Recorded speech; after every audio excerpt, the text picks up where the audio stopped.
They were warriors in a war that wasn't just fought on battlefields. They weren't carrying rifles, but they were armed with something just as powerful: millions of messages from home, the lifeline for soldiers holding the line against tyranny. But this isn't just about delivering mail. This is about forgotten soldiers in their own forgotten war, fighting battles the history books choose to ignore.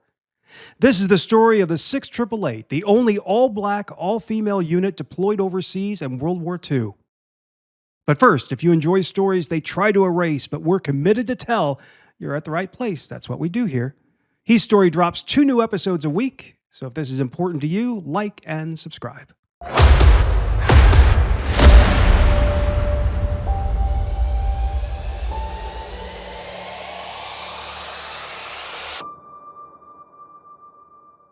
It's 1945. London is a graveyard of bombed-out buildings. The sky is black with smoke. Sirens wail in the distance. The world is at war with a tyrant who has already swallowed half of Europe.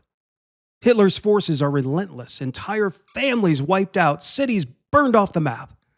His air force has spent months turning England into rubble, pounding it with air raids day and night. And even though Allied forces are fighting back, the war is far from over. On the front lines, soldiers fight in trenches, knee-deep in freezing mud, their nerves shot from the constant shelling. But what's worse? The silence, the waiting, the unbearable loneliness.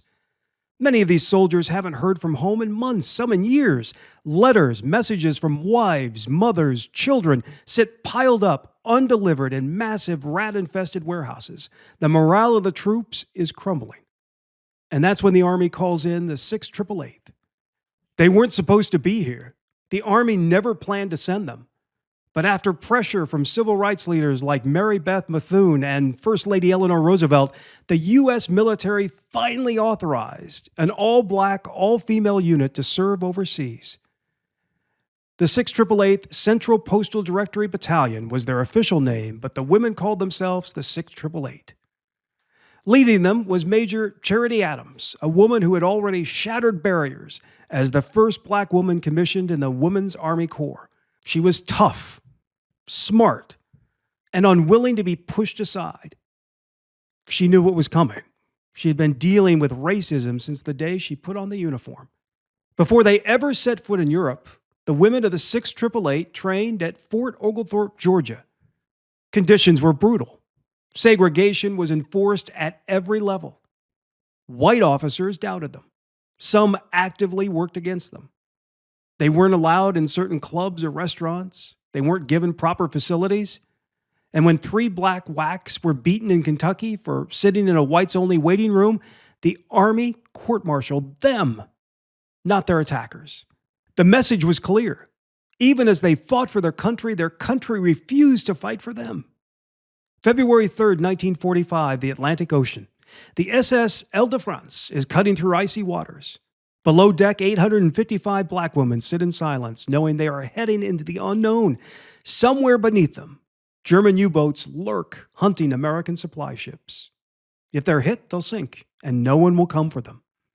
A young soldier, Anna Mae Robertson, grips the side of her cot, eyes locked on the ceiling. She enlisted at 19, hoping to serve her country and build a future. She never expected to be here in the middle of a war zone, given an impossible mission. They land in Scotland, take a train to England, and finally arrive at a massive warehouse in Birmingham. When they open the doors, the smell is overwhelming. Mold, rot, dead rats. The mail is stacked to the ceiling, 17 million pieces of undelivered letters and packages. Some of those packages contain food that has long since rotted. The Army had given them 6 months to clear it all. Major Charity Adams steps forward. Ladies, we're going to do it in 3. The work is grueling. They operate in shifts, 24 hours a day, 7 days a week, 8-hour rotations, no breaks. They create an entirely new tracking system, something no one in the Army had ever thought of. They match addresses, reorganize thousands of military rosters, and memorize names. Some letters are addressed only to Johnny somewhere in France. Somehow they find him. And then one day, Anna Mae pulls a letter from the pile. It has no return address, no regiment number, only a desperate plea written on the envelope. Please, Get this to my son before it's too late. She doesn't know who wrote it. She doesn't know who it belongs to, but she knows what it means.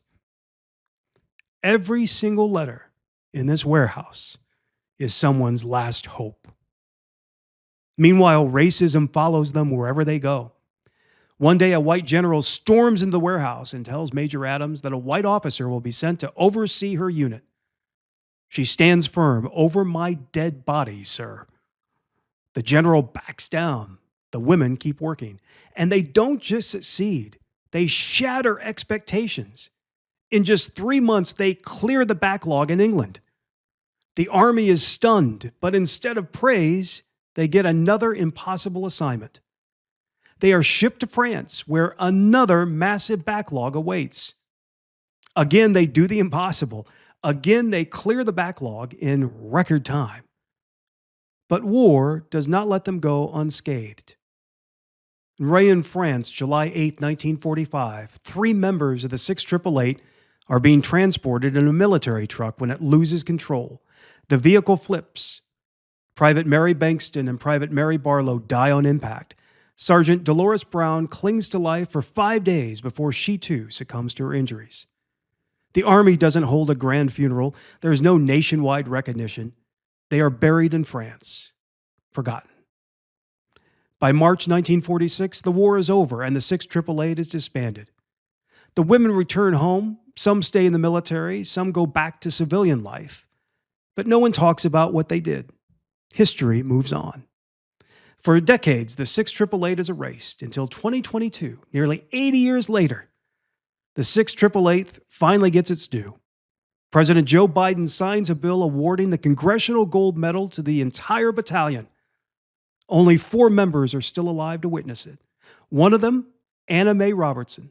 At 100 years old, she finally gets the recognition she never asked for, but she always deserved. She had spent decades watching war movies, watching history rewritten, watching the world forget. But now at last her story and the story of her sisters in arms was being told. And then there's that letter, the one that had no address, the one that had haunted her for weeks. She actually spent months trying to find the name. And one day she did. The soldier was alive. That letter was delivered. She never knew what it said, but she knew that it mattered. The 688 was never just sorting mail. They were saving souls. They were warriors. History won't let history ever forget.